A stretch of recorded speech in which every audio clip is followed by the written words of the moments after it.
안녕하세요. 저는 이제 30대 중반에 접어든 여성이랍니다. 하려는 이야기가 우리 친정에 관한 이야기다 보니 좀 부끄럽기도 하지만 용기를 내어 이야기해 보기로 했어요. 우선 저는 어머니와 아버지 슬하의 두 남매 중 둘째랍니다. 위로 오빠가 하나 있죠. 저희 엄마 아버지는 평가하자면 뭐랄까 아주 계산에 밝은 분들이었어요. 돈에 민감했고 그만큼 다른 사람에게 인색했답니다. 단 한 사람, 오빠한테는 지나칠 정도로 후했어요. 오빠는 할아버지, 아버지에 이어서 3대 독자인 아들이었어요. 그러다 보니 오빠는 어렸을 때부터 금이야 오기야 컸죠. 뭐든지 오빠가 먼저였고 저는 집안에서 거의 존재감이 없었어요. 제가 어렸을 때 할머니가 점을 보신 적이 있었는데 제가 오빠의 앞길을 막을 존재라고 낳지 않는 것이 좋았을 것이라고 했대요. 부모님과 할머니는 그 점쟁이의 말을 아주 확실한 것으로 믿어버린 것 같았어요. 그래서 저는 마치 길에서 주워온 아이처럼 살았거든요. 초등학교를 다니던 시절인 어린 시절부터 부엌 심부름을 하며 자라야 했어요. 초등학교 시절 얼마나 먹고 싶은 것도 많고 갖고 싶은 것도 많은 시절인가요? 저는 먹을 것 하나, 갖고 싶은 것 하나 제대로 먹고 가질 수가 없었어요. 우리 집은 부유하지는 않았지만 그렇다고 해서 남에게 아쉬운 소리 할 만한 집안은 아니었는데도요. 경수가, 오빠가 잘 돼야 우리 집안이 잘 되는 거지. 너는 중학교 졸업하고 아르바이트해서 집안에 좀 보태라. 그리고 오빠가 좋은 대학에 가도록 다들 노력하자꾸나. 중학교밖에는 보내주지 않겠다는 청천벽력 같은 말이었죠. 저는 대학은 꿈도 안 꿨지만 그래도 고등학교는 보내줄 줄 알았어요. 결국 저는 고등학교 진학을 포기했고 근처 편의점에서 일하면서 고등학교를 혼자 힘으로 마치기로 했죠. 밤낮 교대 근무를 하면서 남는 시간에 열심히 공부했어요. 반면에 오빠를 대학에 보내기 위해 엄마 아빠는 별별 노력을 다 하더라고요. 과외 선생을 붙인다, 비싼 학원에 보낸다 등등 할 수 있는 일은 다 했답니다. 그런데 오빠는 이미 공부든 뭐든 스스로 하는 일에는 익숙하지 않았죠. 공부라고 해서 뭐가 다를 게 있겠어요. 스스로 할 의지가 없는 사람에게 과외 선생도 비싼 학원도 도움이 되지 않았답니다. 백약이 무효였지요. 저는 집안에서 전혀 지원을 받지 못한 채로 편의점에서 아르바이트를 해가면서 고등학교를 검정고시로 마쳤어요. 몇 년의 노력 끝에 지방이지만 교대에 입학하게 되었죠. 그리고 3번을 도전한 끝에 임용고시에 붙었어요. 너도 이제 집에 돈을 좀 내놔야지. 지금까지 키워준 것이 있는데 돈이 없는 것도 아니고 이제 버니까 집에 생활비 내놔라. 너도 조금 쓸 돈은 필요할 테니 한 20만 원 빼놓고 나머지는 집에 내놔라. 엄마는 제가 선생님을 시작하고 첫 월급날부터 제 돈을 노리더군요. 엄마가 어떻게 나한테 집에 생활비를 내놓으라고 하는 거예요? 나 어렸을 때부터 집안의 식모나 다름없이 컸어요. 고등학교 공부도 안 시켜줬잖아. 편의점에 취직할 때 미성년자라고 취직 안 시켜준다는데 부모 동의 받아오라니까 엄마 얼른 도장 찍어주던데요. 그 돈까지 달라고 했으면 지금 달라고 하면 안 되지. 설마 그 도장 찍어준 대가로 생활비 내놓으라는 거예요? 엄마가 저한테 해준 게 대체 뭐가 있다고 돈을 내놓으란 거예요? 엄마의 요구를 거절했어요. 그리고 아예 집을 떠나서 학교 근처에 자취방을 하나 구했죠. 집을 벗어나니 정말 세상이 자유롭더군요. 그러나 돈을 요구하는 엄마의 연락은 집요하게 계속되었어요. 오빠는 왜 나가서 아르바이트도 못한대? 오빠한테 나가서 일해서 집에 돈 내놓으라고 하세요.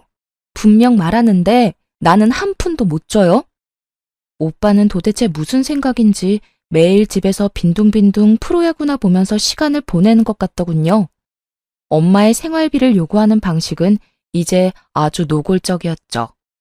어느 날 제가 퇴근을 하려는데 학교 앞에서 엄마가 기다리고 있더라고요. 제가 그렇게 거부하는데도 또 씨알도 안 먹힐 요구를 하더군요.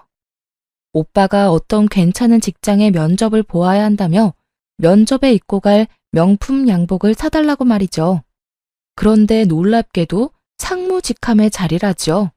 그리고 요구하는 양복의 가격이 거의 200만 원에 육박하는 양복이었고요. 헛웃음이 나올 수밖에 없었어요. 절대 안 된다며 거절하긴 했지만 절대로 정상적인 회사는 아니다 싶었는데 나중에 알고 보니 어떤 술집이었어요. 술집의 술 상무 자리였죠. 하긴 술 좋아하고 담배 많이 피우고 오빠에게 딱 맞는 자리라는 생각은 들었죠. 그러던 중 퇴근 후 엄마가 웬일인지 사근사근한 목소리로 집으로 오라고 하더라고요. 또 돈 얘기겠지 싶어서 가기 싫었지만 인사할 사람이 와 있다고 하기에 억지로 집으로 갔어요. 얘, 인사해라. 네 옳게 될 사람이야. 얘가 우리 딸인데 일이 잘 풀려서 선생님이지 뭐니? 서로 인사들 해라. 시누이 옳게 될 사이들 아니냐. 아마 우리 딸이 결혼할 때 많이 도와줄 거다. 오빠가 일하는 그 술집에서 일하는 사람인지 아니면 손님이었는지 모르겠지만 그 술집에서 만난 사이라고 하더군요. 이번에는 오빠의 결혼 자금을 끈질기게 요구했어요. 하지만 저는 축의금 봉투 하나만 전달하고 제 역할을 끝냈죠. 오빠는 결혼을 해서도 자기 살림을 꾸릴 능력이 없는 사람이었어요. 그 올케라는 사람도 도대체 밖에서 뭘 하는지 집에 붙어있지 않고 돌아다니는데 왜 두 사람 먹고 살 돈조차 벌 수 없는지 황당하더군요. 네 오빠가 그 상무자리 그만두고 사업을 좀 할 것 같구나. 그래서 말인데 경수가 네가 직업도 확실하고 신용도도 좋으니 대출을 최대한 받아서 좀 보태라. 네 오빠가 이번엔 사업 아이템을 제대로 잡았어. 생활비조차 못 버는 사람이 사업이라니. 그것도 대신 대출을 해달라고 부탁하는 엄마가 더 이상 제 부모로 보이지 않았어요. 저는 분명히 오빠한테 가는 돈은 못 해준다고 딱 잘라 말했고요. 한 푼도 못 내놔요. 나 어릴 때 부엌일하면서 자란 사람이에요. 인형 하나 사달라고 그렇게 말해도 누가 쳐다보기나 했어요? 내가 간신히 용돈 모아 사서 놀던 종이 인형 태우면서 놀던 오빠예요. 내가 너무 화가 나서 오빠를 밀었다고 나 매 무척 맞았어요. 도대체 밥 먹고 화장실 가는 거 말고 오빠가 스스로 할 수 있는 일이 뭔데요, 대체? 이번에도 엄마 아버지가 대신 사업자금 마련해 주세요. 공부랑은 상관도 없는 사람 3수 4수까지 시키면서 대학 보내겠다고 들인 돈 정도면 오빠 사업자금 대고도 남아요. 보세요. 얼마나 능력이 없으면 결혼하고 나서도 부모 손길 떨치지 못해 애새끼 마냥 돈 달라고 하는 꼴을 좀 보시라고요. 오냐, 그래. 내가 너한테 뭘 바라겠냐? 아이고, 제 오빠 앞길을 가로막을 것이라고 하더니만 아주 그 말이 딱 맞아. 제 오빠가 일을 하겠다는데 한 푼도 못 돕겠다고? 이게 낳고 키워준 대가냐? 엄마하고 이렇게 큰 싸움이 되었어요. 엄마가 절 한 대 칠 듯이 말했지만 제 입장을 굽히지 않았죠. 그런데 올케가 결혼한 지 7개월 만에 아들을 낳았어요. 알고 보니 속도 위반이었죠. 그렇게 세월이 지나면서 저도 이제 결혼을 생각할 나이가 되었어요. 같은 학교 동료 교사 한 사람이 제 마음에 들었죠. 학교 안에서 이 사람의 성실성과 근면함을 인정하지 않는 사람이 없었거든요. 인사고과 성적도 좋았고 학생들에게도 인기가 있는 사람이었어요. 그리고 그 사람을 아는 모든 사람들이 착하다고 평가하는 사람이었죠. 저하고는 나이 차이가 좀 있었거든요. 처음엔 서로 설레는 마음을 안고 연애를 시작했는데 시간이 지나도 선뜻 결혼하자는 말을 안 하는 거예요. 결국은 제가 먼저 마음을 밝혔는데 단번에 차이고 말았답니다. 나도 경숙 씨 참 좋아하는데 내 처지가... 미안해요, 경숙 씨. 나 살기 바빠서 연애는 지금처럼 가볍게 해도 저는 결혼은 못하겠어요. 정말 미안해요. 거의 울다시피 이런 말을 하는 것이었어요. 그 다음 날부터 그 사람에 대해 여기저기 물어보았어요. 동료 교사가 저에게 몰랐냐며 한 가지 말을 해주더군요. 아들 아이가 하나 딸려 있어요. 글쎄 아이가 어릴 때 아이 엄마가 사고로 세상을 떴다지 뭐예요? 젊은 사람이 재혼을 해야 할 텐데 아이 때문에 쉽지 않은가 봐요. 사람은 정말 어디다 내놔도 괜찮은 사람인데. 분명 저를 좋아한다는 진심은 느껴졌는데 그 사람에게 처한 환경이 그를 막고 있다고 생각했어요. 오히려 제가 그를 더 좋아하고 있는 처지라 아이를 함께 키울 자신은 크게 없었지만 선뜻 고백을 해버렸죠. 이런 일에 처음부터 자신 있는 사람은 없다고 생각했어요. 가장이 번듯하면 아이가 딸려있건 없건 문제될 게 없다고 생각했고요. 그와 그의 아이를 키우면서 어려움도 같이 헤쳐나갈 마음의 준비를 했답니다. 저희 집에서는 한바탕 또 말거리가 생긴 셈이었죠. 하긴 네 주제에 그런 결혼밖에 더 하겠니? 부모한테 따박따박 대들면서 성질머리를 부렸었더니 아주 좋은 사람을 만났구나. 굳이 반대할 생각 없다. 네 마음대로 하려무나. 하지만 결혼 준비는 네가 다 알아서 해라. 네 오빠 결혼시켜서 돈도 없지만 말이다. 그렇게 그 사람과 100년 가약을 맺었답니다. 아이는 초등학교 1학년이었는데 눈이 똘망하니 귀여운 아이였어요. 신혼여행을 갔다 와서 친정이랍시고 인사를 갔는데 하다못해 사위 대접할 음식 하나를 제대로 만들어 놓지를 않았더군요. 제가 미안해서 남편에게 얼굴을 들 수가 없을 정도였어요. 그리고 어쨌든 제가 키우게 된 아이니 집에 인사를 시켰죠. 오빠의 아들과 내 아이에 대해서 차별은 뭐 보나 마나였죠. 아이는 둘인데 과자는 한 봉지만 사와서 어린 조카만 먹이는 것이었어요. 어릴 때 오빠와 저를 차별하는 것과 똑같더군요. 자칫하면 아이에게 저 어릴 때와 같은 상처를 줄 것만 같아 조마조마했어요. 아이가 참 어리지만 제 아빠를 많이 닮아 정말 착했어요. 남편은 말할 것도 없이 성실하고 착했고 아이도 수줍게 저를 잘 따랐어요. 남들이 뭐라고 하건 저는 정말 행복한 결혼 생활을 누리고 있었죠. 하지만 한 가지 걱정거리가 있었어요.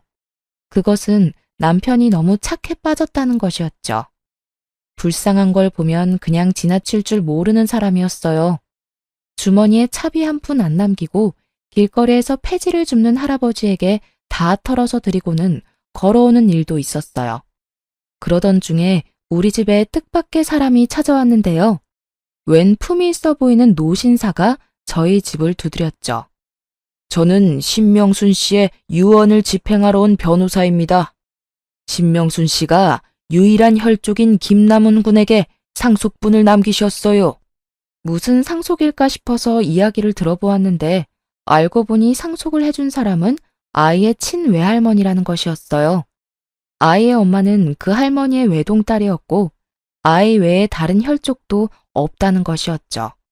그래서 아이에게 유언으로 단독 상속을 받도록 했다는 것이었어요. 그런데 그 상속의 내용을 보고 저흰 정말 깜짝 놀랐답니다. 경기권의 토지에 상가에 현금에 수십억에 달하는 재산이었어요. 아이 아빠도 자신의 전 장모에게 그런 정도의 재산이 있었다는 것은 몰랐다고 하더군요. 아이 아빠는 집이 좁아서 아이가 뛰놀기에 적당하지 않고 제가 불편할 것이라며 우선 집부터 옮겼고 그러고는 다른 일에 특별히 돈을 쓰지 않더군요. 학교도 그만두지 않고 여전히 성실하게 일했고 저 역시도 계속 학교에 나갔어요. 그렇게 평상시와 다름없는 일상이 흐르고 어느 날 친정에서 전화 한 통화를 받게 되었어요. 남편과 함께 친정에 가보니 그야말로 난리가 났더군요. 아이고 내 팔자야. 같이 사업을 하겠다기에 여기저기서 빚을 얻어서 3억이나 만들어 주었더니 그걸 들고 튀어버렸어. 이 썩을 며느리년이. 아이고.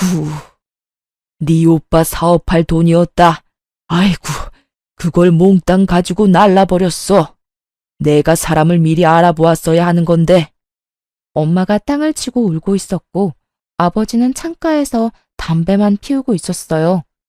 도대체 우리 가족들 능력으로 어떻게 3억이나 되는 돈을 마련할 수 있었는지 알 수 없는 일이었어요. 그런데 이 일의 불똥이 우리 집에까지 튀고 말았죠. 여보게 김서방, 자네 처가가 알다시피 지금 난리가 났네. 3억 원만 좀 도와주게. 자네 입장에서 3억 원은 별 큰 돈은 아니지 않나. 꼭 좀 도와주게. 예, 경수가, 네 남편한테 말 좀 해봐, 어서. 제게 부탁하면 씨알도 안 먹히니 마음 약한 남편을 건들기 시작했어요. 설마 착한 제 남편이 그러겠다고 말이라도 해버릴까봐 단번에 싫다고 거절했죠. 지금 그걸 말이라고 해요? 3억이 어디서 났는지 모르겠지만 3억을 관리 못한 오빠 책임이지 왜 우리한테 빌려달라 그래요? 돈 앞에서 치사하게 굴 때는 언제고 우리 식구한테 요구할 입장이 된다고 생각해요? 오빠가 스스로 일을 해서 벌어서 써야죠. 그놈의 사업할 주제도 안 되면서 그저 남 밑에서 일하기 싫어서 그깟 사장 소리 들으려고 사업하는 거 정말 우습지도 않아요? 올케라는 사람, 그 사람도 술집에서 만났다며. 그럼 이런 일 일어날 줄 몰랐다는 게 말이 돼? 앞으로 이 지긋지긋한 집이랑 인연 끊을 테니까 돈 빌려달라는 말 다시 꺼내기만 해봐. 그리고 우리 남편한테 몰래 연락해서 돈 달라고 압박 주기만 해봐요. 그땐 진짜 가만 안 있어. 다 뒤엎어버릴 테니까. 내 말 잘 알아들어요? 제가 아주 단호하게 거절을 하니까 집요하게 조르던 부모님이 일단 물러서더군요. 저는 이렇게 친정집으로부터 더 멀어지고 있었어요. 엄마, 아버지도 그리고 그 한심한 오빠도 더 이상 보고 싶지가 않더라고요. 착하디 착한 남편은 또 가족끼리 그러는 거 아니라고 저를 설득했고요. 저는 남편한테 착한 것이 나쁜 것은 아니지만 무조건 착한 것도 문제가 될 수 있을 것이라고 따끔하게 일렀죠. 그런데 그 무렵 친한 친구한테 전화를 한 통화 받았어요. 예, 경수가, 이게 얼마만이니? 너 결혼식 때 보고 이게 처음인가 보다. 얼마나 깨가 쏟아지길래 이렇게 연락이 없니? 저는 그동안 직장 다니랴 아이 키우랴 정신이 없었다고 친구한테 미안하다고 사과를 했는데 뜻밖의 대답이 들려왔어요. 예, 나 말야, 네 오빠 제주도에서 봤는데 꽤 고급 호텔이었거든? 그런데 네 오빠랑 네 부모님까지 다 같이 있는 것 같더라. 너 알고 있나 싶어서 연락했어. 저는 웃으면서 친구한테 잘못 본 거 아니냐고 되물었죠. 친정 상황이 그런 비싼 곳에 드나들 상황이 아니라고 말이에요. 그랬더니 친구가 두 눈으로 똑똑히 보았다며 셋이 지금 어디에 머물고 있는지 꼭 확인해 보라며 당부하더군요.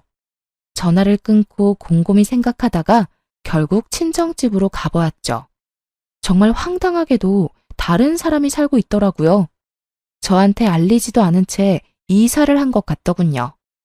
그럼 친구의 말이 맞다는 건데 3억이 없어 구걸하던 가족들이 갑자기 고급 호텔이라니 너무 찝찝한 건 어쩔 수 없더라고요. 남편에게도 이 사실을 알렸더니 갑자기 제게 충격적인 말을 건네더라고요. 여보, 갑자기 가족들이 전부 이사를 간 거 있죠? 아무리 연 끊고 살겠다고 내가 먼저 말은 했지만 이사 간 것도 말 안 하고 연락 두절된 게 가족이라고 할 수 있을까요? 당신은 혹시 뭐 들은 거 없어요? 사실 당신이 싫어할까봐 말을 못했는데 처남댁이 사업을 한다고 해서 돈을 빌려준 거 사실 나였어. 그리고 그걸 처남댁이 들고 사라졌다고 해서 해결해준 것도 또 나였고. 미안해. 처가는 어려운 것 같은데 당신은 죽어도 반대할 것 같고 해서 나중에 이야기해서 이해받아야겠다고 생각하고 그렇게 했었어. 미안해.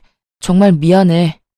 그러니까 처음에 오빠와 올케가 같이 사업을 하겠다고 해서 빌려준 돈 3억? 그걸 올케가 들고 튀었다면서 또 빌려간 돈이 또 3억이라는 것이었죠. 합쳐서 자그마치 6억이었어요.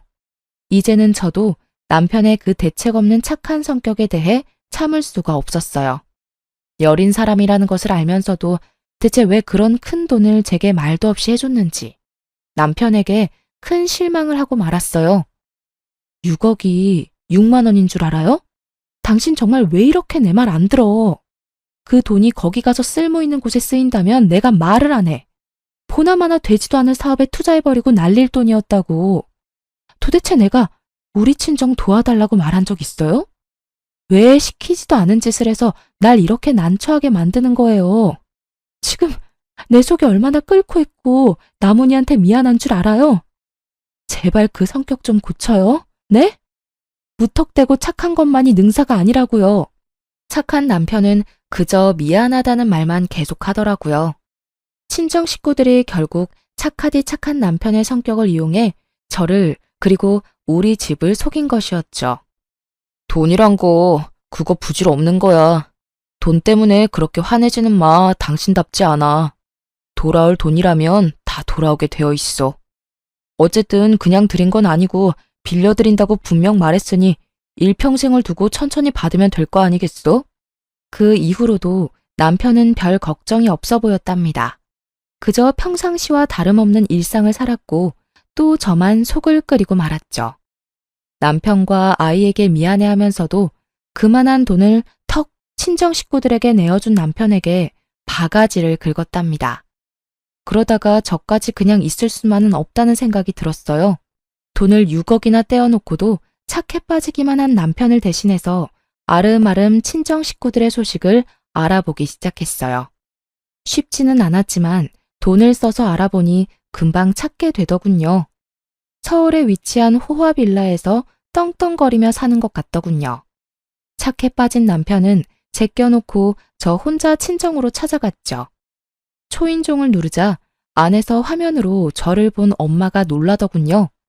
그런데 그 순간 계단을 올라와 친정 쪽으로 걸어오는 누군가의 얼굴에 소스라치게 놀라고 말았습니다. 돈을 들고 튀었다던 그 올케란 년이 손에 명품 로고가 붙은 쇼핑백을 잔뜩 들고 집으로 들어오다가 저에게 딱 걸린 거였죠. 올케를 붙잡아 세우고 같이 들어가기 전까지는 집에 못 들어갈 거라고 엄포를 놓았어요. 그냥 엄포가 아니라 정말 한 발자국도 물러설 생각이 없었거든요. 올케는 집으로 들여야 했으니 결국은 엄마가 문을 열었죠. 아버지와 오빠가 저를 보고 귀신을 본 듯 놀라더군요. 집에 와서 남편에게 친정 식구들의 소재지를 알아냈다고 이야기해 주었어요. 남편이 알 수 없는 미소를 띠더군요. 여보가 직접 알아낼 줄은 몰랐네. 그 돈 빌려드리면서 계속 사람 붙여서 당신 친정 식구들 움직이는 거 관찰하고 있었어. 당신이 괜한 고생을 했네. 저는 남편의 이런 말에 의아할 수밖에 없었답니다. 그러면서 남편이 제 앞으로 서류 봉투를 하나 내미는 것이었죠. 서류를 살펴보니 차용증이더라고요. 3억 원짜리 차용증 2장이었어요. 모두 공증까지 된 법적으로 완벽한 효력을 발휘할 증서라고 적혀 있었죠. 거기다가 아버지와 엄마, 오빠와 올케가 연대 채무자로 설정해 놓았더라고요. 나는 당신 친정 식구들이 당연히 이 돈을 떼어먹을 것이라고 생각했었어. 얼마 안 지나서 연락도 없이 이사하셨다는 것도 알았고, 다 알고도 당신한테 말을 안 한 건 당신 신경 쓰이지 않게 내가 알아서 다 해결하려고 했었고, 그러니까 너무 화내지 말고. 내가 어떻게 화를 내겠어요. 어떻게 그런 생각까지 할 수 있었어요? 그냥 물러빠진 줄로만 알았는데 다시 보이네요. 제가 그 차용증 사진을 찍어서 엄마 핸드폰으로 보냈어요. 이 차용증을 근거로 법적 대응을 할 것이니 알아서 처신하라고 말이죠. 엄마가 다음날 우리 집으로 찾아와선 허리를 굽히며 말하더라고요. 아유, 차용증까지 썼는데 우리가 설마 돈 떼어먹겠니? 그 돈 갚을 생각이었다. 그러니 사위한테도 걱정 말라고 해라. 그리고 무슨 부모 자식 간의 법적인 대응이냐? 그런 말 말고도 우리 이제 왕래하며 지내자꾸나. 그렇게 친정엄마가 위선적인 살가운 인사까지 하고 집으로 돌아갔죠. 한동안 아무 연락이 없었고 저도 계속 친정 식구들을 관찰하고 있었어요. 그러던 어느 날, 그날 제가 몸이 많이 아팠어요. 몸살로 며칠을 고생 중이었는데 정말 칠판에 글씨 쓸 힘도 없어서 어쩔 수 없이 교감 선생님께 대체 수업을 부탁하고 조퇴를 신청했어요. 그런데 집으로 들어가 보니 어떻게 들어왔는지 올케와 엄마가 저희 집에 들어와 있더군요. 당황한 건 서로 마찬가지였어요. 네가 왜 벌써? 아직 올 시간이 아닌데. 아니, 난 몸이 아파서 조퇴했는데 지금 우리 집에서 뭘 하는 거예요? 도대체 어떻게 들어왔어요? 왜 남의 허락도 안 받고 들어와요? 그런데 당황하던 엄마와 올케가 득이양양한 미소를 짓고 말했어요. 다 들어오는 방법이 있지. 그나저나 네가 그렇게 내세우던 차용증이 이제 우리 손에 있구나. 저는 순간적으로 차용증이 있었던 서재로 향했답니다. 남편의 책상 서랍 잠금 장치가 부서져 있었고 그 안에 있던 차용증이 둘 다 사라져 있었죠. 차용증을 손에 넣은 올케와 엄마는 아주 의기양양하게 집에서 나가더군요. 도어락 비밀번호를 어떻게 알았을까 싶었어요. 올케와 엄마가 그렇게 돌아가고 퇴근한 남편에게 말했어요. 차용증을 훔쳐갔다고 말이에요. 남편이 서재를 보더니 한숨을 쉬더군요. 걱정하지 마. 내가 다 알아서 할 테니까. 아무래도 일을 좀 더 빨리 진행시켜야겠네. 그러더니 어딘가에 전화를 걸어서 질문을 몇 가지 하더니 설명을 들은 남편은 고개를 끄덕이며 겉옷을 챙기기 시작했어요. 잠시 나갔다 오겠다던 남편은 어떤 신사분하고 같이 들어오더니 제게 얼른 친정으로 가자고 말하더군요. 영문도 모른 채 일단 남편을 따라 나섰죠. 친정으로 가자 의외로 쉽게 문을 열어주더군요. 아마도 차용증이 자신들의 손에 있다는 자신감 때문이었을 거예요. 가보니 네 식구 모두 있었어요. 장모님, 그리고 처남댁, 저희 집에 무단으로 침입하셨네요. 어떻게 문을 열었을지는 저도 다 압니다. 당신들 뒤에 붙여놓은 사람들이 전부 낱낱이 말해줬거든요. 도어락 기술자한테 연락해 경숙 씨 주민번호까지 도용해선 문 좀 열어달라고 부탁했다지요. 3배가 넘는 돈을 지불하면서요. 이거 명백히 주거 침입입니다. 제가 그것도 모르고 있을 줄 알았나요? 그리고는 남편이 핸드폰을 열어 파일을 찾더니 오디오 파일 하나를 들려주는 것이었어요. 아이고, 내 팔자야. 같이 사업을 하겠다기에 여기저기서 빚을 얻어서 3억이나 만들어 주었더니 그걸 들고 튀어버렸어. 이 썩을 며느리년이. 아이고. 엄마의 이 거짓 하소연이 그대로 녹음되어 있는 것이었어요. 오빠의 목소리도 또렷하게 녹음되어 있더군요. 올케와 사업을 하겠다고 하면서 3억 원을 빌려달라면서 언제까지 갚겠다며 약속하던 말이었어요. 너무 큰 돈을 요구하시기에 제가 할 수 없이 녹음을 좀 했습니다. 첫 번째 채무에 대해서는 당연히 갚을 날짜가 지났으니 채무 불이행 소송을 진행할 생각입니다. 그리고 두 번째 채무에 대해서도 도주한 사실이 없는 처남댁이 도주했다고 하면서 또 저를 속이셔서 돈을 빌려가셨으니 당연히 사기죄로 법의 심판을 받게 할 것이고요. 그리고 그 신사분이 봉투를 열어 서류들을 꺼내 보이는 것이었어요. 집에 있던 차용증을 자세히 안 보신 모양입니다. 그것들은 모두 사본이에요. 정보는 공증을 마쳐서 제게 보관을 시키셨죠. 저는 이분의 변호사입니다. 엄마와 올케 얼굴이 새파랗게 질리는 것을 볼 수 있었죠. 에이, 자네가 설마 그걸 가지고 우리를 어떻게 하려고? 자네 착한 사람 아닌가? 그리고 그 돈 정도야 자네 입장에서 큰 돈도 아니고 말이야. 그저 처가 좀 도와주었다고 생각하면 되는 게야. 자네는 길거리에서 일하는 할아버지도 지나치지 못하고 도와준 사람 아닌가? 친정아버지는 당황하면서 이 사태를 없던 것으로 덮으려고 애를 쓰더군요. 아무리 화가 나더라도 친정아버지를 때릴 수도 없고 정말 제가 우리 할아버지로 환생을 하고 싶더라니까요. 그러면 하다못해 종아리라도 몇 대 칠 수 있잖아요. 길에서 일하는 할아버지야. 그 연세에도 열심히 사시는 분이니 차비까지 털어서 도와드렸죠. 그분이 정말 필요한 일에 쓰시겠다고 6억을 빌려달라고 하면 저 또한 빌려드릴 용의가 있습니다. 스스로 노력이라는 걸 하는 사람이니까요. 그런데 지금의 경우는 그 경우하고 완전히 다른 것 같은데요. 이렇게 말하는 남편이 마치 처음 보는 사람 마냥 낯설게 느껴지더군요. 그 착해 빠진 사람은 어딜 가고 마치 영화에서 본 셜록 홈즈 같이 날카롭고 냉철해 보이는 남편이 제 눈앞에 서 있었어요.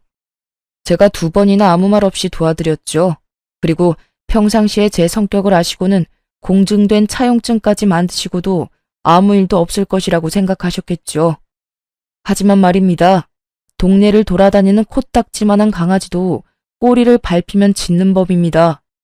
제 믿음을 2번이나 배신하셨어요. 만일 정말로 처남과 처남댁이 사업을 할 돈이었고 그걸 처남댁이 들고 사라졌다고 한다면 저 이 차용증 사용하지 않았을 겁니다. 그런데 네 분이 완전히 저를 바보로 생각하셨네요. 그래서 2번에 걸쳐 6억을 저를 속여 뜯어내신 거였고요. 애초에 처남과 처남댁의 사업 얘기부터가 거짓이었죠. 엄마는 훔쳐낸 차용증이 사본이라는 것을 알고는 이성을 잃고 씩씩거렸죠.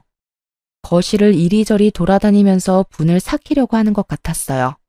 오빠랑 올케는 무릎까지 꿇고 천처를 부탁한다며 애절하게 빌더라고요. 우는 소리 듣기 싫었던 저는 코웃음 치며 말했죠. 점쟁이가 오빠 앞길을 제가 막을 것이라고 했다더니 그 말이 정말 맞네요. 저는 선처해달라고 말할 생각이 없어요. 감히 사기를 쳤으니 혼 좀 나야죠. 그런데 제 말을 들은 엄마가 이성을 잃고 제 머리채를 잡고 흔드는 못 볼 꼴이 벌어졌죠.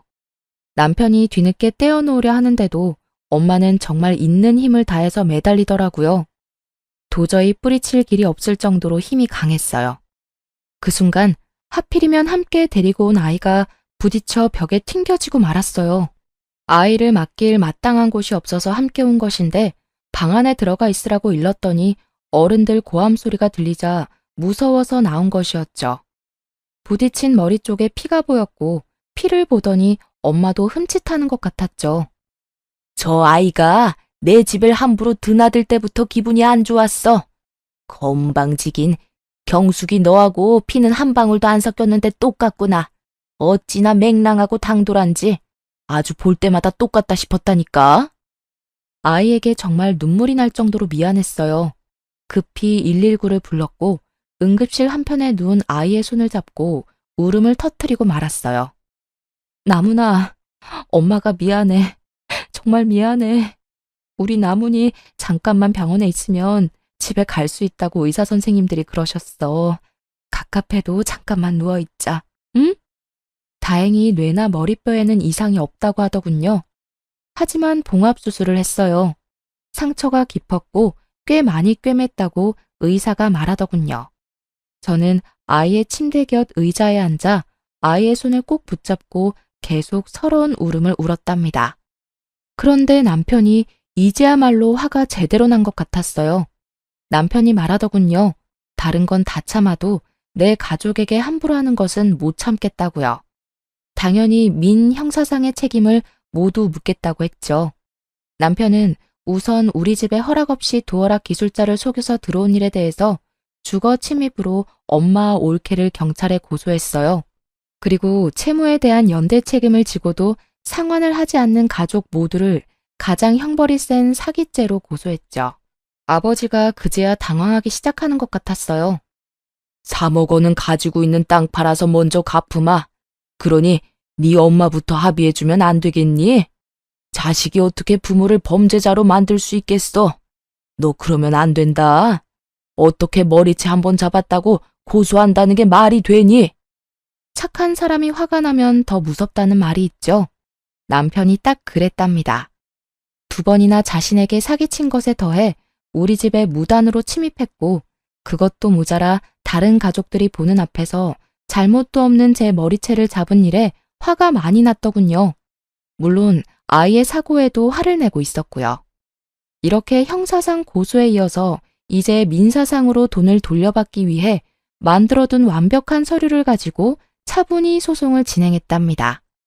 재산을 은닉할 것을 우려해 변호사의 도움을 받아서 친정 식구들의 명의로 되어 있는 자산에 대한 가압류부터 신청하더군요.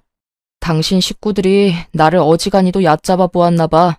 그렇게 6억씩이나 나를 속여서 뜯어내놓고도 재산 한 푼 남의 명의로 돌려놓질 않았더군. 내가 알아봤자 아무 짓도 못할 것이라고 생각했었던 모양이더라고. 아마 재산을 다른 사람 명의로 돌려놓았다면 평생 하는 일에 대한 급여에도 압류를 넣어 일생 동안 받을 생각도 있었지. 저는 이제야 가슴을 쓸어내릴 수 있었답니다.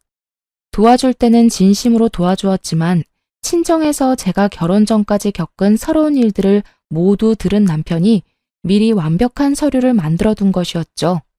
그렇게 해놓고도 친정 식구들은 저와 남편을 철저히 무시했던 모양이더군요.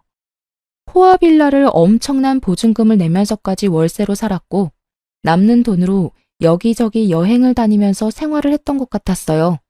그리고 경찰이 증거물로 압수한 오빠와 아버지의 핸드폰에서 이런 경악할 문자까지 보게 되었는데요. 아버지, 매제가 아주 물컹이인데 말이에요. 이번엔 어떤 이유를 대고 돈을 달라고 할까요? 엄마 아버지가 빚에 쪼달리고 있다고 하니까 3억 원을 선뜻 내놓았잖아요. 이번엔 아주 아버지가 불치병에 시달리고 있다고 할까요? 그래, 그것도 좋은 생각이구나. 그것도 아주 돈 많이 드는 고해감에 걸렸다고 해봐. 그러면 아마 그 물컹이가 지갑을 또 열 거다. 빌려간, 아니 사기친 돈으로 호화 생활을 하며 떵떵거리던 친정은 이제 폭망할 처지에 놓이고 말았어요. 그런 친정 부모와 오빠에게 제가 한마디 해주었어요. 나더러 애딸린 신랑 만났냐고 비웃더니 도대체 사람 보는 눈이 있는 거예요, 없는 거예요? 옳게 절대로 좋은 엄마나 며느리 될 사람 아니었어요. 그것도 못 알아보고 착한 사위는 이용하고 도대체 어떻게 사람들이 이래요? 스스로 살아갈 생각은 전혀 없고 기재라도 걸려서 다행이지. 아무 죄 없는 남편이랑 제가 피눈물 흘리는 건 안중에도 없죠. 모든 법적인 절차를 다 동원해서 당한 값은 모두 되돌려 줄 테니까 알아서들 하세요.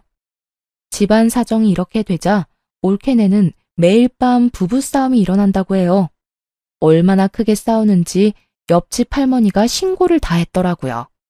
정말로 올케가 집을 나가겠다고 선전포고를 했는지 부모님도 한 번 더 찾아와 제게 싹싹 빌더군요. 그런데 정말 친정 식구들 구제불능이었어요. 다른 사건 하나가 또 저를 웃게 만들었답니다. 친정 일이라면 이제 아주 서러운 일이라도 눈물보다 웃음이 먼저 나오더군요.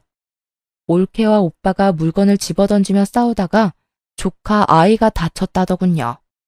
그런데 아이가 다치자 병원으로 데려갔고 그 과정에서 아이의 혈액형을 알게 되었는데 B형이라고 나왔대요. 오빠와 올케는 혈액형이 모두 O형이라고 했어요. 결국 조카가 오빠의 친자식이 아니었다는 것이었죠. 오빠가 올케에게 아이를 데리고 나가라고 또 한바탕 전쟁이 났다죠. 엄마와 아버지가 올케를 내쫓았다더군요. 올케에 대한 주거 침입건은 여전히 조사 중이었는데 뜻밖의 사실을 알게 되었는데요. 올케가 먼저 만나던 남자가 있었는데 결혼은 하지 않고 동거를 했었나 봐요. 아마 아이의 친부되는 남자였겠죠. 올케가 그 남자에게서 돈을 빌렸는데도 갚지 않자 이 남자가 고소를 했고 사기죄로 유죄 판결을 받은 전력이 있다고 했어요. 이런 사실이 드러나자 올케는 도주의 위험이 있다고 경찰이 여겼는지 구속 수사로 전환시켜 착실히 조사받고 있는 중이고요. 그 여자 처음 본 순간 어떤 사람인지 제가 딱 알아보았죠. 시집에 인사하러 온 여자가 짧은 치마에 화장은 또 어찌나 진한지 화장 두께가 1cm는 될 것 같았거든요. 오빠나 올케나 독인 객인이라고 생각했었죠.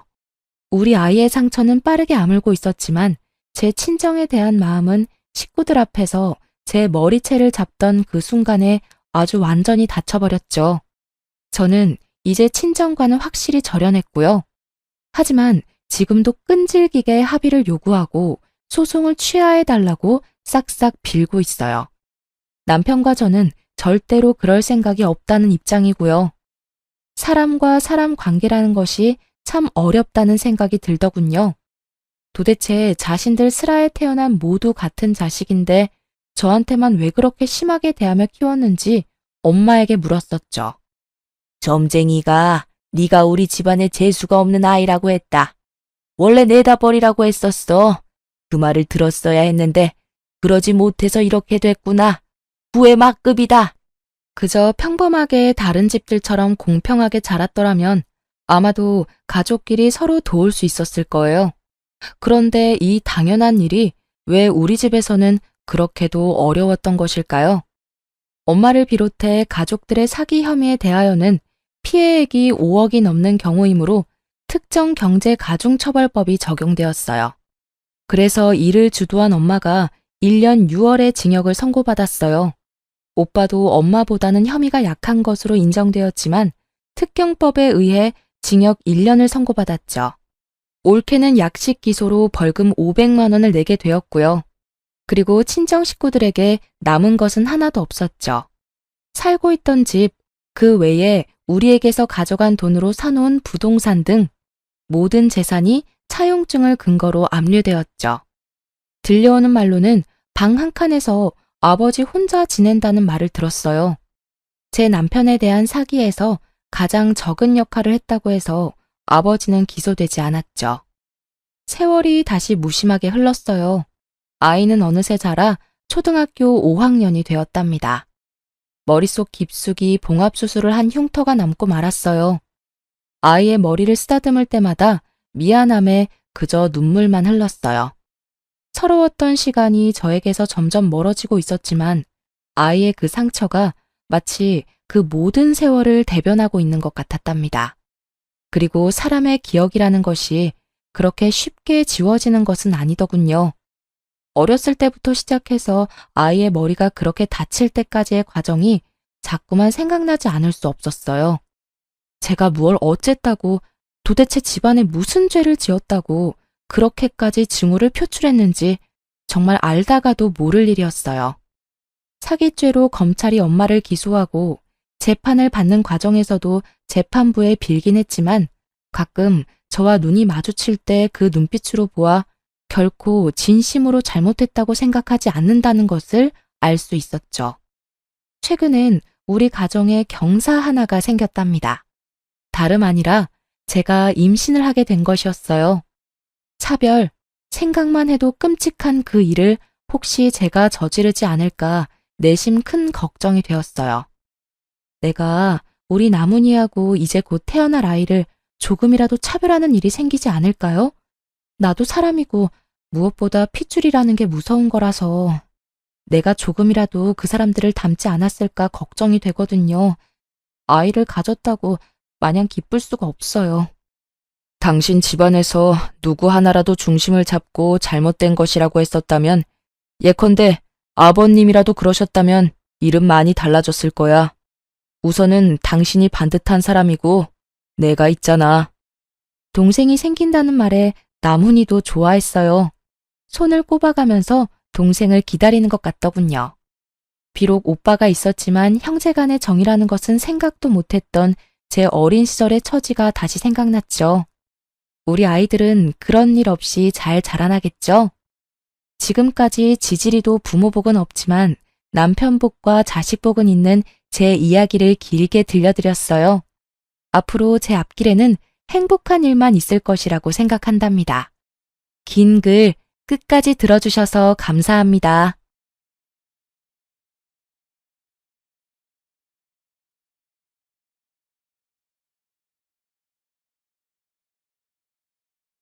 안녕하세요. 저는 30대에 결혼한 지 얼마 안 되는 새댁이고요. 남편과 저는 친구의 결혼식에서 우연히 만난 사이예요. 사실 제가 더 몸이 달았었죠. 그때 저와 사선 방향에 앉아있던 사람이었어요. 분위기가 참 특이했죠. 뭐랄까, 약간은 그늘진 것 같으면서도 알 수 없게 신비한 듯한 그런 인상의 남자였어요. 그 사람에게서 눈길을 뗄 수가 없더라니까요. 친구의 친구 몇 다리를 건너서 그 사람이 뭘 하는 사람이며 그 사람의 연락처까지 알 수 있었죠. 알고 보니 그 사람은 명문대를 나와서 현재 공무원 5급 공채 시험을 준비 중인 사람이더라고요. 정말 큰 용기를 내서 그 사람에게 전화를 걸었더니 저를 기억하고는 있더라고요. 하지만 처음 반응은 심드렁했답니다. 그렇게 한동안 반응이 없더니 제가 적극적으로 대쉬를 하니까 슬슬 제 쪽으로 넘어오기 시작했어요. 저는 대학교를 나오기는 했지만 지방에 있는 대학교를 나온 사람이었죠. 학벌로 따지자면 제가 많이 기우는 형편이었답니다. 서로 마음만 맞는다면 까짓 학벌이 뭐냐 하는 생각이었죠. 그 사람과 이 얘기 저 얘기 하다가 그 사람에 대해서 여러 가지를 알게 되었죠. 어머니가 일찍 돌아가셨다고 하더군요. 그 사람에게서 느낀 그늘이 어쩌면 어머니를 일찍 여인 탓이라는 생각이 들었답니다. 그리고 어머니의 정을 모르고 자랐다는 생각을 하니 가슴이 아팠어요. 아버지 손에 혼자 자랐다니 자라면서 느꼈을 외로움도 컸겠죠. 한 1년 정도 만나다가 드디어 결혼 이야기가 나오기 시작했죠. 시아버지 될 사람이 반대했다는 얘기를 들을 수 있었어요. 아들처럼 좋은 대학교를 나온 머리 좋은 며느리를 기대하셨다나요? 그렇지만 예비 남편이 아버지를 설득하고 또 설득해서 승낙을 받아냈죠. 시어머니가 안 계시는 바람에 결혼 준비 과정에서 친정엄마가 많이 곤란해하셨어요. 엄마한테 바깥 사돈 될 사람이니 사실 얼마나 어려웠겠어요. 그런데 예비 시부는 몰라서 그러는지 일부러 그러는지 제게 줄 예물도 대충, 예복도 대충, 저한테 줄 것은 모두 대충 해주었답니다. 좁쌀만한 다이아 반지도 간신히 해주었고 웨딩드레스를 벗고 입을 예복도 기성복 중에서도 싸구려를 선택하더라고요. 한복도 간신히 한 벌을 해주는데 싸 보이기 이를 데 없는 동네 한복집에서 한 벌 해주더군요. 친정엄마가 분통을 터뜨리셨죠. 왜 이런 집안에 시집을 가야 하냐고 말이죠. 거기다가 사실 공채 시험이라는 것이 워낙 어려운 시험이다 보니 미래가 불확실한 상태잖아요. 그것도 친정엄마에게는 마음에 들지 않았을 거예요. 하지만 그때 저는 남편만 제 편이면 된다고 생각했어요. 평생 시부 모시며 살 것도 아니니까요. 그렇게 결혼을 하게 되었고 신혼집도 간신히 방 2칸인 변두리 아파트에서 시작했어요.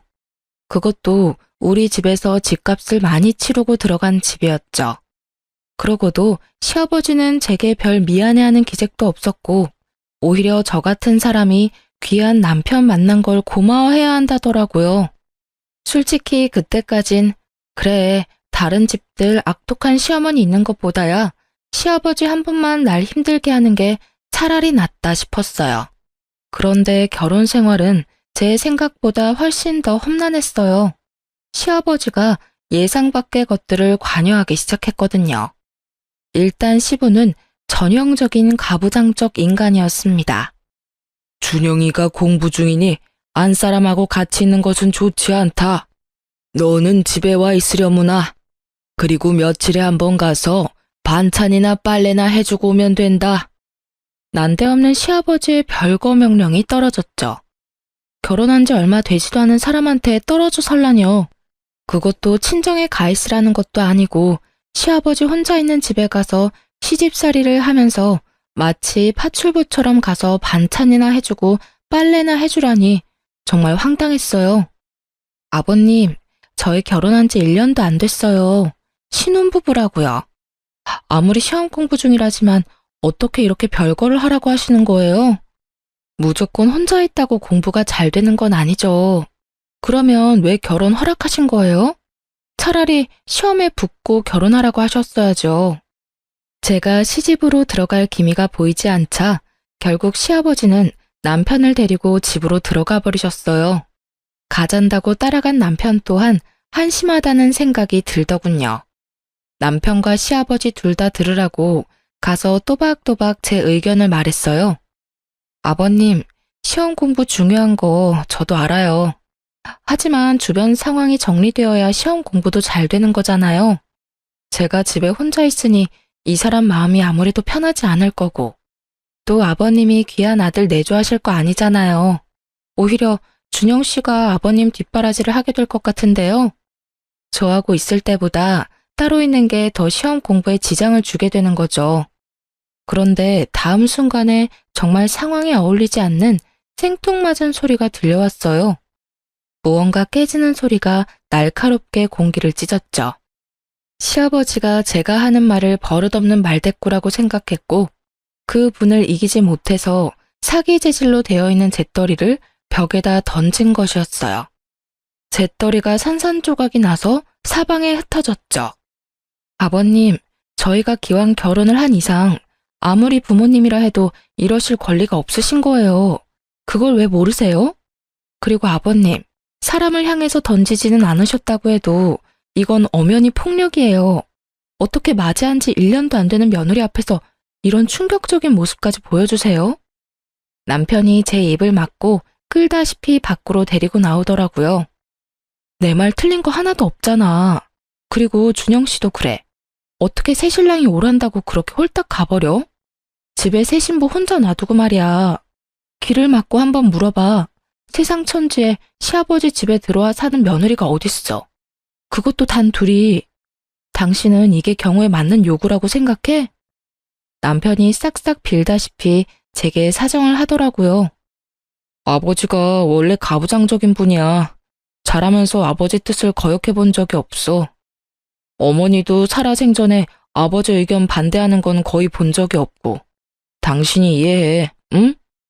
참나, 뭐 이런 경우가 다 있나요? 아니, 가부장적이면 그 요구가 아무리 불합리해도 다 들어야 한다는 건가요? 저는 남편의 이런 해명이 더 이해가 안 가더라고요.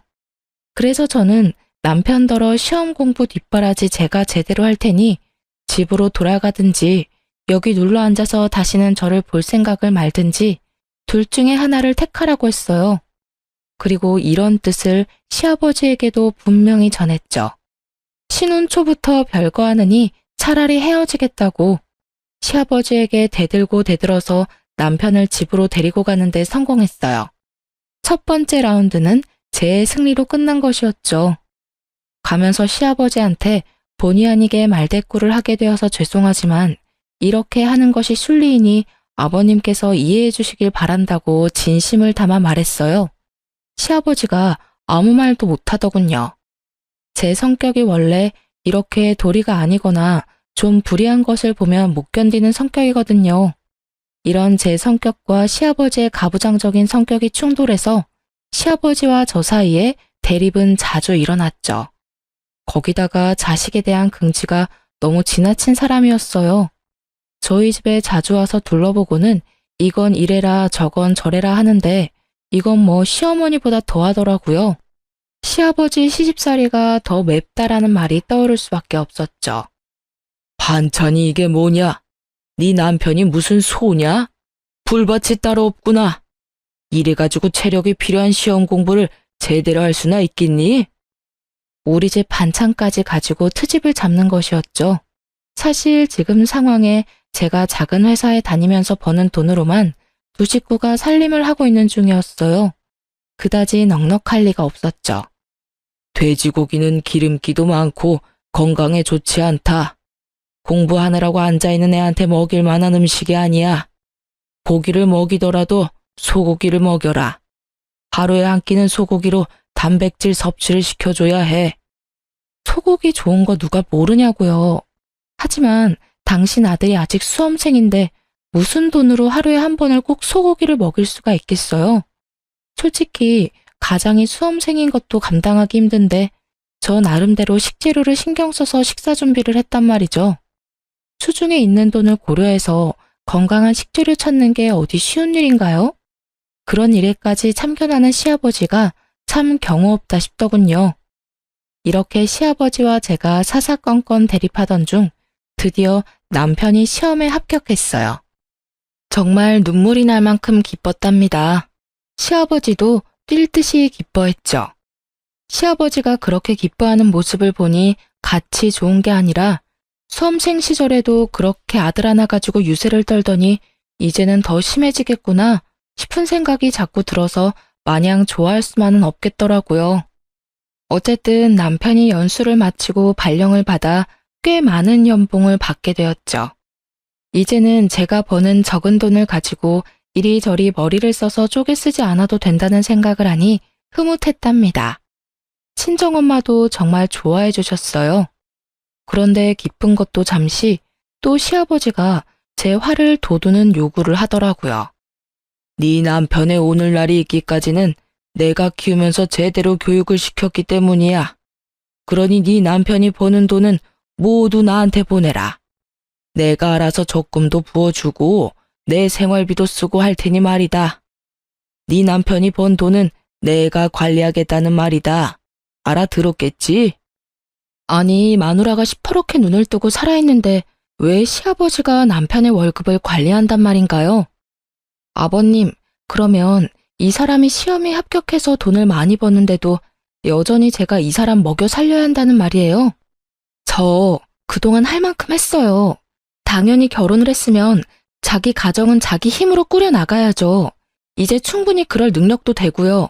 너 같은 처지에 네 남편 같은 사람을 만났으면 그걸로 고마운 것을 알아야지. 같이 살아주는 것만 해도 고마운 일이란 말이다.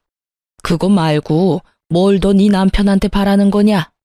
평생을 키운 나하고 이제 겨우 2년 남짓 뒷바라지한 너하고 설마 비교를 하겠다는 것은 아니겠지? 정말 할 말을 잃겠더라고요. 듣는데 혈압이 오르는 건 둘째치고 세상에 이런 부모님도 다 있구나 싶었어요. 궤변도 이런 궤변이 없겠더라고요. 아버님, 제가 2년밖에 뒷바라지 하지 않았지만 이 사람과 저는 함께 새 가정을 꾸렸어요. 죄송하지만 아버님은 저희를 응원해 주셔야죠. 이 가정에 아버님이 여전히 속해 있다는 생각은 버리셔야죠. 안 그런가요? 또 불같이 화를 내더라고요. 뭔가 손에 잡히면 또 집어던질 기세였어요. 제가 고분고분 말을 듣지 않으니까 아들과 직접 이야기하겠다고 하는 거였죠. 결론이 나지 않는 시아버지와 저의 대립. 정말 생각하면 생각할수록 골치가 지끈거리더라고요. 오죽하면 온라인 게시판에 글을 다 썼다니까요. 시아버지 시집살이 혹시 경험하신 분 계시나요? 시아버지가 남편을 평생 교육시켰으니 벌어오는 돈은 다 시아버지한테 가지고 오라는데 이게 말이 되는 건가요? 게시판에 댓글이 주르르 달렸어요. 당연히 다 말이 안 된다는 거였죠. 다만 특별히 하는 일이 없다면 생활비는 드릴 수 있겠지만 결혼한 아들의 수입 관리를 아버지가 다 한다는 것에는 모두들 기가 막혀 하더라고요. 이런 굵직굵직한 싸움거리뿐만 아니라 제 신경을 긁는 사소한 요구도 많았죠. 일주일에 2번은 집에 와서 저녁을 차려라. 언제 친구들이 집에 오기로 했으니 와서 술상을 차려라. 그것도 하루 이틀 시간도 주지 않고 직전에 연락해서는 제게 명령조로 말하더라고요. 남편과 또 말싸움이 벌어지고 말았죠. 아버님 혼자 계시고 큰 수입이 있는 것도 아니니까 생활비는 드릴 수 있지. 그치만 당신 월급 전부를 관리하겠다는 건 절대 안 되는 말이지. 내가 걱정돼서 미리 말하는 거지만 몰래 몽땅 아버지한테 갖다 드리기만 해봐. 진짜 가만 못 있으니까. 제발 날 이상한 사람으로 만들지 말고 당신도 제대로 된 의견을 좀 보여봐. 아버님도 당신이 가만히 있으니까 더 당당하게 요구하잖아. 결국 친정엄마한테까지 얘기를 했죠.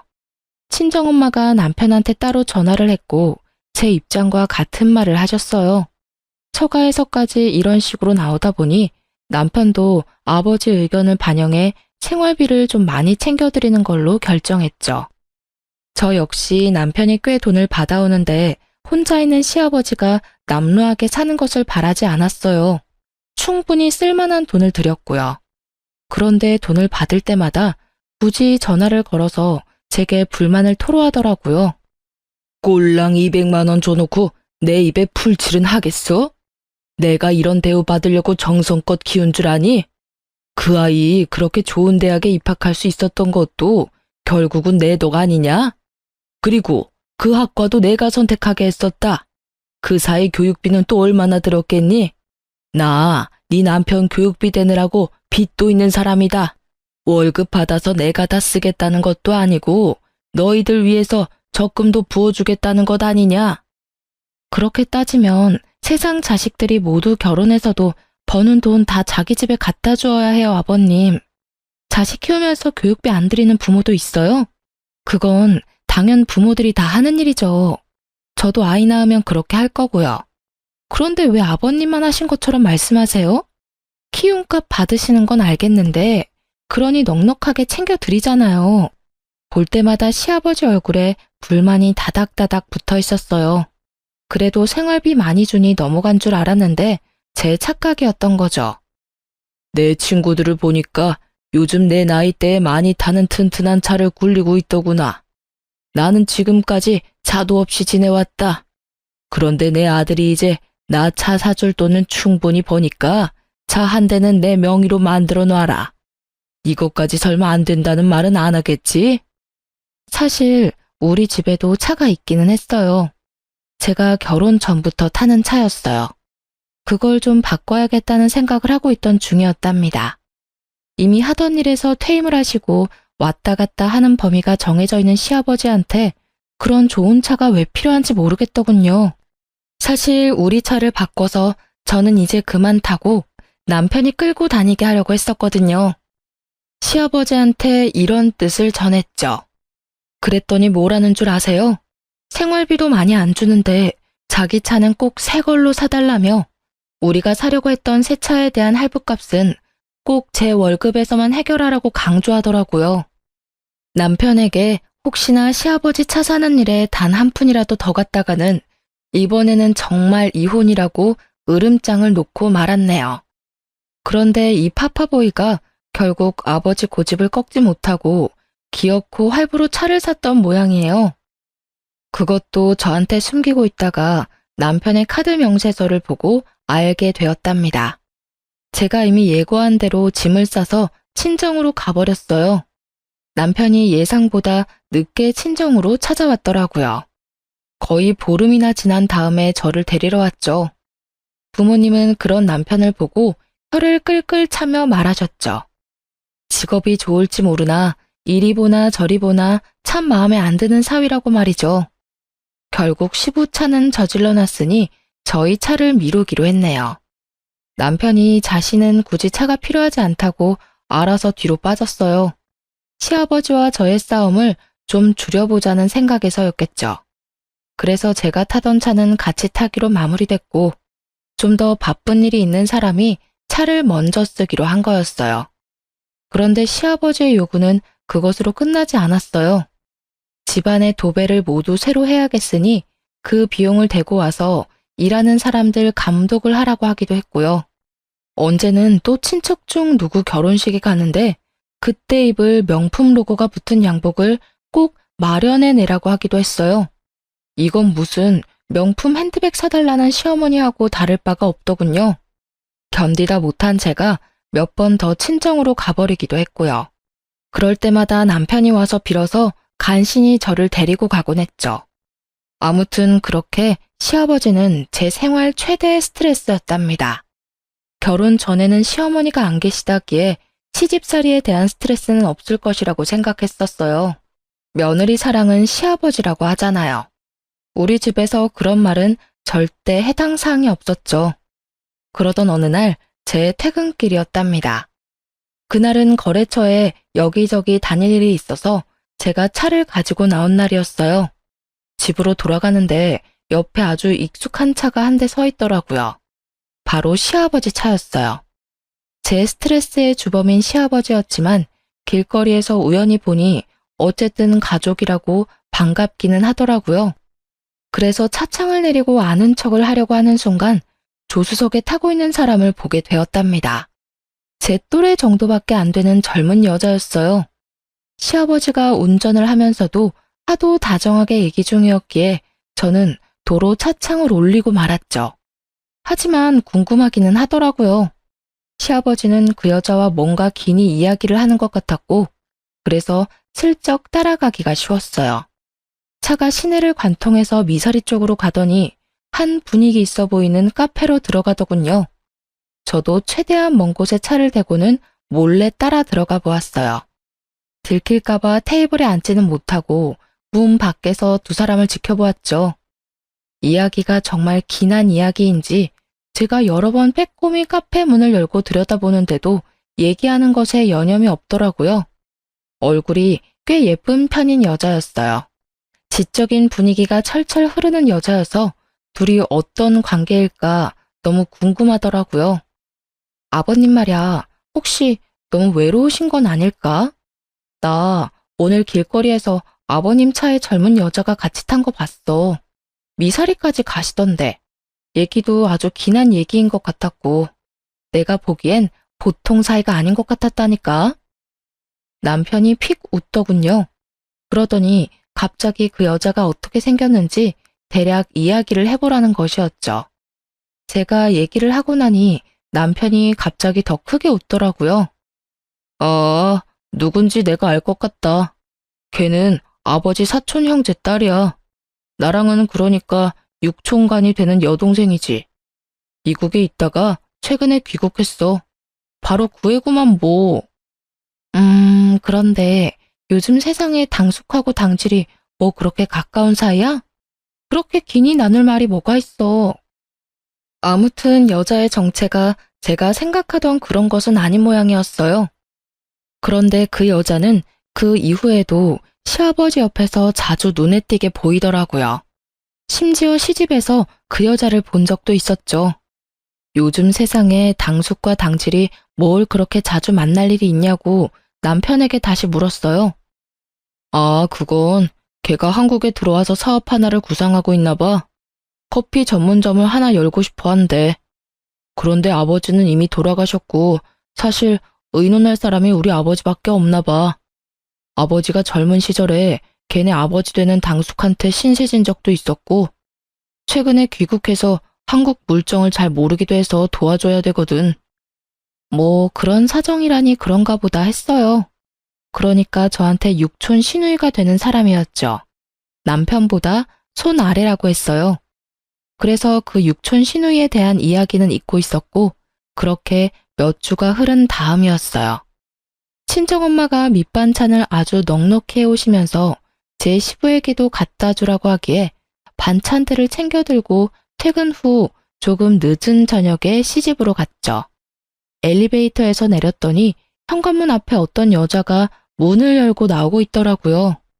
그 육촌 시누이 되는 사람이었어요. 그 여자가 고개를 들고 저를 보더니 깜짝 놀라더라고요. 안녕하세요. 말씀만 들었지 인사는 처음이네요. 제가 아마 옳게 되는 입장일 거예요. 그렇게 말씀 들었어요. 안녕하세요. 저도 말씀 많이 들었어요.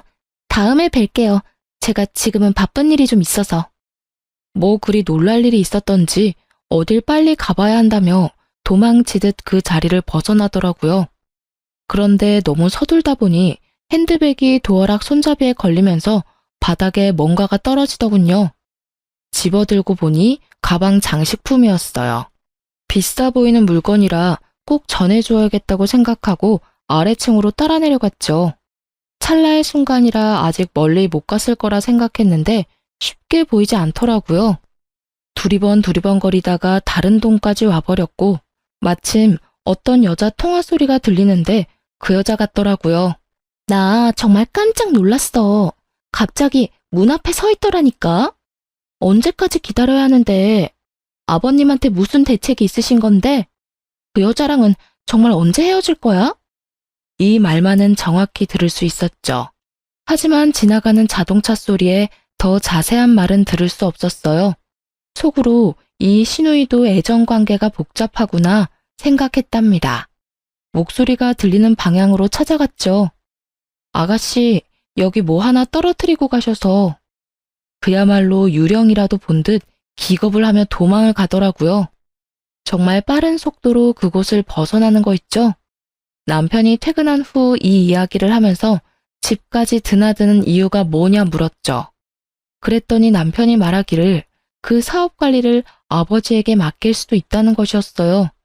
커피 전문점이라면 젊은 사람들의 감각이 필요한 일이었기에 좀 의외라는 생각이 들긴 했지만 그거야 뭐 본인들이 알아서 할 일이니까요. 그즘 남편은 일이 많은지 귀가가 늦는 날이 많았어요. 공무원의 좋은 점 하나가 칼퇴인데 남편은 신입이라 아직은 그러지 못하다는 것이었죠. 남편이 힘들겠다 싶었어요. 친정엄마가 그 말을 듣고 정말 등급이 좋은 사고를 사서 올려보내셨어요. 이번에도 역시 넉넉하게 보내주셨기에 시아버지 몫까지 준비했죠. 그리고 거의 밤을 새고 사고를 고았어요. 덕분에 다음날 출근해서 신나게 졸았답니다. 시아버지가 먹을 것을 따로 담아서 차에 싣고 시집을 향해 갔죠. 시집에 도착해보니 좀 의외의 상황이 눈앞에 벌어져 있더군요. 우선 신입이라 일에 바쁘다던 남편이 그날만은 칼퇴를 했는지 시집에 와 있더라고요. 그런데 시아버지와 함께 그 육촌 시누이도 같이 있더라고요. 요즘 들어 늘 귀가가 늦었던 남편이었기에 조금 이상하다 싶긴 했죠. 그리고 또 좀 이상한 것이 제가 들어가니 그동안 무슨 이야기를 하고 있었던지 입을 다물면서 분위기가 싸해지는 것이었어요.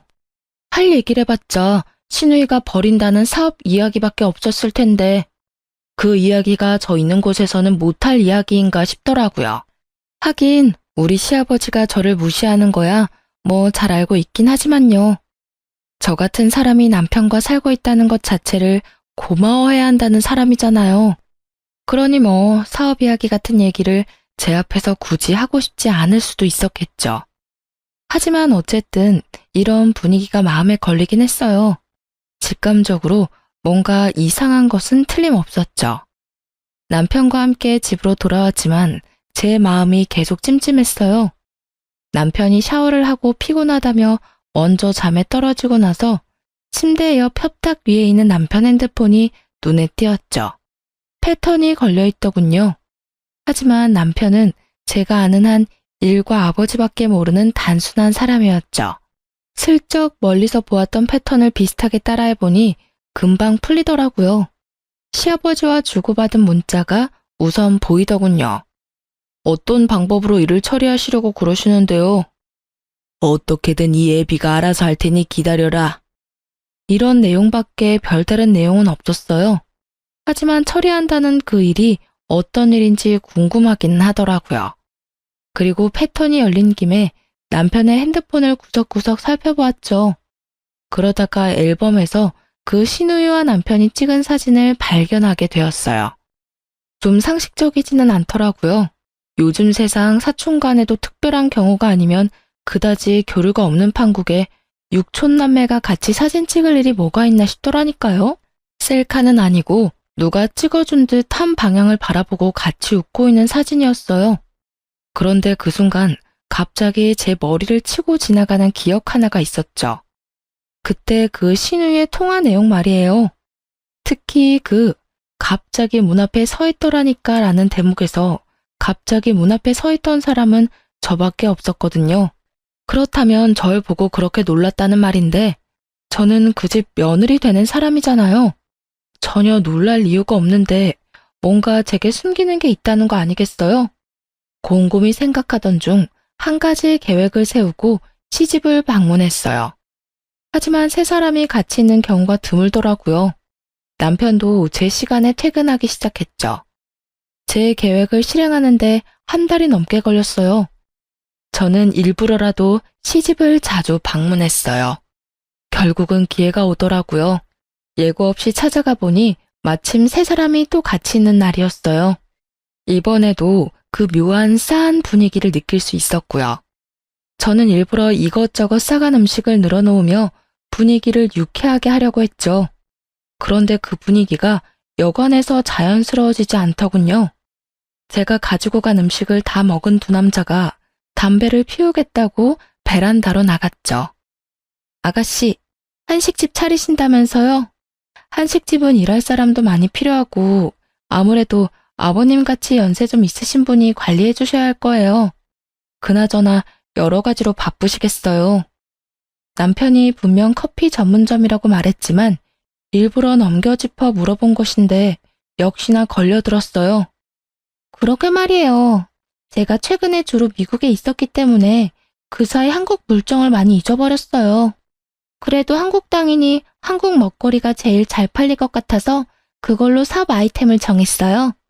이제 그 세 사람 사이에 제가 모르는 모종의 일이 있다는 것은 제 막연한 짐작이 아니라 분명한 것이었죠. 집에 들어와서 곰곰이 생각에 잠겼어요.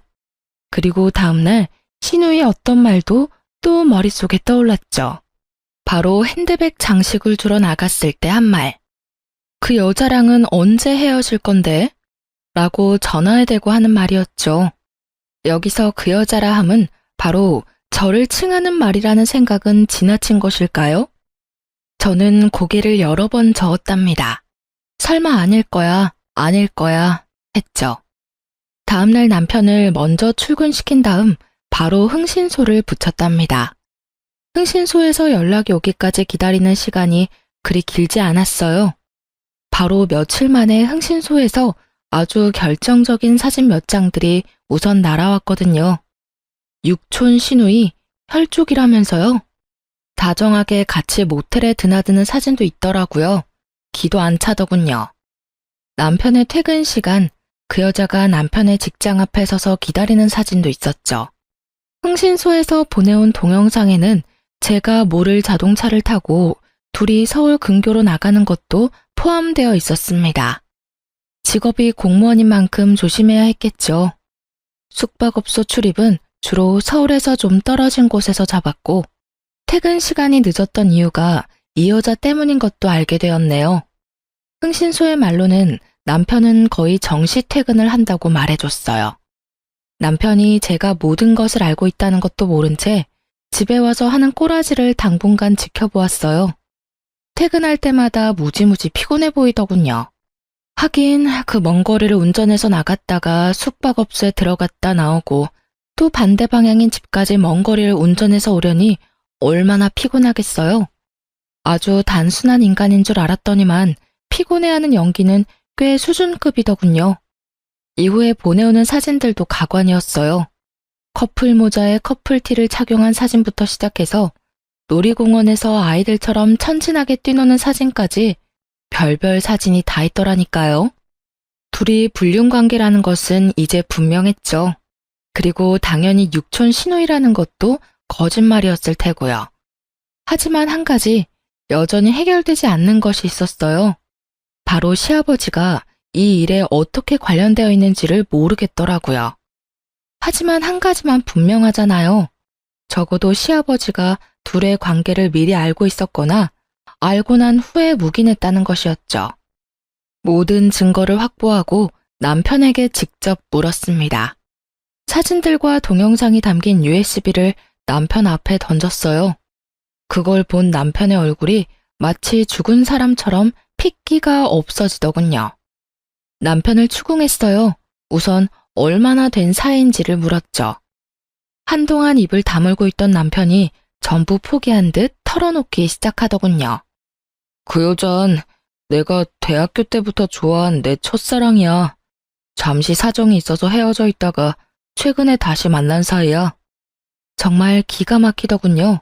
길거리에서 만나서 잠깐 즐긴 것이라고 하면 차라리 이것보단 나을 것 같았어요. 그런데 10년이 넘도록 간직해온 첫사랑이라뇨. 그렇게 첫사랑을 못 잊으면서 왜 저하고 결혼했냐고 따졌죠. 그랬더니 망설이면서 한다는 말이 더 가관이었어요. 제가 먼저 접근해왔지만 사실 저에 대해서 큰 관심은 없었다고 하더라고요. 그런데 친구들을 통해서 아름아름 알아보니 우리 친정이 잘 산다는 걸 듣게 되고 아버지와 의논해서 결혼을 결정했다고 말이에요. 친정이 잘 사니 수험 생활이 끝날 때까지 편하게 지낼 수 있을 것이라고 생각했다면서요. 그러니까 이 미친 부자가 수험 생활 동안 돈 꺼낼 수 있는 ATM이라고 저를 생각한 거예요. 결혼을 어떻게 수험 생활할 동안 생활비 대주는 용도로 생각했어? 그 좋은 학교에서는 그렇게 가르치나 봐? 첫사랑? 그래. 누구한테나 첫사랑은 있지. 그렇게 첫사랑이 소중했다면 어떤 이유로든 다른 여자와 사귀거나 결혼했으면 안 되는 일 아니었을까? 당신의 첫사랑이라는 그 여자도 당신이 시험에 붙을 때까지 생활비 대줄 용도로 다른 여자와 사는 걸 알고 있는 거고. 아, 사랑하는 사람이면 서로 힘들어도 같이 살면 되지. 그깟 돈 때문에 좋아하지도 않는 여자를 옆에 두고 산다고? 웃기지 마. 수험 생활 뒷바라지 하는 게 힘들어서 그 여자는 널 찬 거야. 딱 보면 나오잖아. 그게 네가 말한 진정한 사랑이야? 당신은 그 잘난 머리로 공부만 하지 말고 사람 보는 눈을 높여봐. 하긴 내가 그런 말 할 처지는 안 되네. 당신이 뭐가 잘났다고 돈 써가며 내조했을까? 남편이 말없이 듣고 있더군요. 그 여자가 먼저 남편을 차서 헤어지게 되었다더군요. 그래서 헤어져 있는 기간 동안에 그 여자가 다른 남자하고 약혼을 했다가 파혼을 했다는 것도 듣게 되었죠. 그게 모두 미국에서 이루어진 일이라고 했고 귀국해서는 남편을 찾았는데 남편은 그때 시험 공부 중이었고요. 그때 마침 제가 적극적으로 남편에게 대시를 했었던 바람에 결혼까지 한 거였죠. 웃긴 건 시아버지가 그 여자를 무척 마음에 들어한다고 말하더라고요. 남편과 같은 명문대 출신이라 머리가 좋다는 이유에서요. 시부가 얼마나 가부장적이냐면 자식을 낳으면 머리는 엄마 쪽을 담는 거라며 무조건 좋은 대학을 나온 사람과 결혼해야 한다는 이념을 가진 사람이었어요. 아무리 그래도 그렇지 이미 결혼식까지 치른 자식이 다른 여자를 만난다는데 뜯어 말렸어도 모자랄 판에 오히려 반가워했다네요. 정말 비뚤어진 아버지와 비뚤어진 아들의 합작품이 아닐 수 없었어요. 다음 날 남편놈과 함께 시부에게 찾아갔죠. 도살장에 끌려가는 소가치구는 남편놈과 함께 도착했더니 시부도 뭔가 잘못되었다는 걸 알아차린 거죠. 이 사람 이제 다 자랐고 결혼까지 한 사람이에요. 자기 가정을 꾸려나가는 데 있어서 아버님이 초등학생 학교 보낸 것처럼 참견하신 일에 대해서는 더 말씀드리지도 않겠어요. 그런데 그렇게 좋은 대학에 보내 잘 교육시켰다는 분이 아들의 불륜 관계를 부추기다뇨? 그리고 이미 결혼한 죄 없는 며느리를 내쫓을 생각을 하셨다고요? 아버님의 아들에 대한 평생 교육이 어땠는지를 정말 잘 알겠네요. 바로 아버님의 그런 삐뚤어진 사랑이 삐뚤어진 아들을 만들어낸 거예요. 결혼은 조건이 아니라 사랑으로 하는 거지. 돈이 필요해서 잠깐 같이 사는 계약 관계가 아니라고요. 뭐 위자료 치르고 아들 이혼하면 그만이라 생각할 건가요? 아버님이 돈 뜯어내는 ATM 정도로만 생각했으니 저도 순순히 물러날 생각 없네요. 뜯어간 만큼 도로 채워 넣으셔야죠. 아시죠? 저는 남편 수험 생활을 마칠 때까지 가정에 헌신했고 남편은 뒷바라지해준 조광지처 배신하고 더러운 불륜이란 걸 저지른 불륜남일 뿐인 거. 물론 아버지로서 아들 불륜 눈 감아준 것도 법적으로 크게 작용할 거예요. 다들 그만한 대가는 치르셔야죠. 뭐라? 시끄럽다. 네가 끝까지 못 배운 티를 내는구나. 나를 감히 훈계해? 귀한 우리 아들을 너같이 못 배운 것한테 주려고 평생 그렇게 정성을 들였는 줄 아느냐? 거기다가 계집애가 남자에게 정신이 팔려 부끄러운 것도 모르고 먼저 뒷공문이 쫓아다니던 네가 내 마음에 들었을 줄 아느냐? 거기다가 생각한 만큼 돈도 안 쓰는 구두쇠 집안이더구나. 잘 산다기에 수험 생활할 동안 퍼줄 줄 알았지. 거기다가 고분고분하지도 않고 하나부터 끝까지 너는 내 며느리가 아니었어. 못 배웠다고 계속 무시하시는데 그쪽이야말로 하나는 알고 둘은 모르나 보죠? 세상 사람들은 뭐라 생각하겠어요? 법적으로 사기 결혼에 해당하는 행위를 오로지 돈 때문에 밀어붙였으면 그건 부모가 자식 이용했다고밖에 생각 못하죠. 그리고 귀한 아드님 공무원 만들 생각은 하고 한순간에 인생 망할 줄은 상상도 못했나 보죠? 이 사람 직장? 공직이죠. 그래서 더 알려야 한다고 생각해요. 이 사람은 공직을 수행해서는 안 되는 사람이죠. 제가 책임지고 끌어내려 줄게요. 사기 결혼과 불륜을 행한 공직자. 사람들이 얼마나 분노하겠어요? 조금 전까지 당당하던 시아버지가 싹싹 빌기 시작하더군요. 자신이 잠깐 정신이 나갔었다는 둥, 여러 가지로 저를 힘들게 했겠다는 둥. 이제 와서 일을 손바닥 뒤집듯이 없는 일로 만들려고 하는 것이었죠. 두 부자가 싹싹 빌다시피 하지만 저는 봐줄 생각이 없어요. 증거를 다 갖추어 투서를 했죠. 증거는 모두 갖추어져 있으므로 전 남편은 파면 내지 중징계가 불가피해 보였죠. 그리고 저번 온라인 게시판에 올렸던 글에 제 근황을 달았고 저를 걱정해주던 사람들이 전부 함께 그 부자를 손가락질하기 시작했죠. 저는 위자료를 듬뿍 받아내고 이혼했어요. 결혼기간이 짧아 재산 분할 같은 건 할 게 없었지만 제가 가정에 충실히 기여한 점을 내세워 위자료를 최대한 받고 끝냈죠. 하지만 그 돈으로 제가 겪은 상처들의 큰 위로가 되진 않더라고요. 물론 상간녀에게도 소송으로 승소의 위자료를 받긴 받았는데 끝까지 진심이 담긴 사과를 듣진 못했거든요. 제 이야기를 들은 여러분이 조금 답답하셨을지도 모르겠네요. 남편을 너무 좋아했던 게 죄였나 싶기도 하고 큰 상처를 남기고 간 결혼이라 스스로 자책도 많이 했는데요. 하지만 사기친 놈이 잘못한 거지 사기 당한 사람이 잘못한 건 아니잖아요.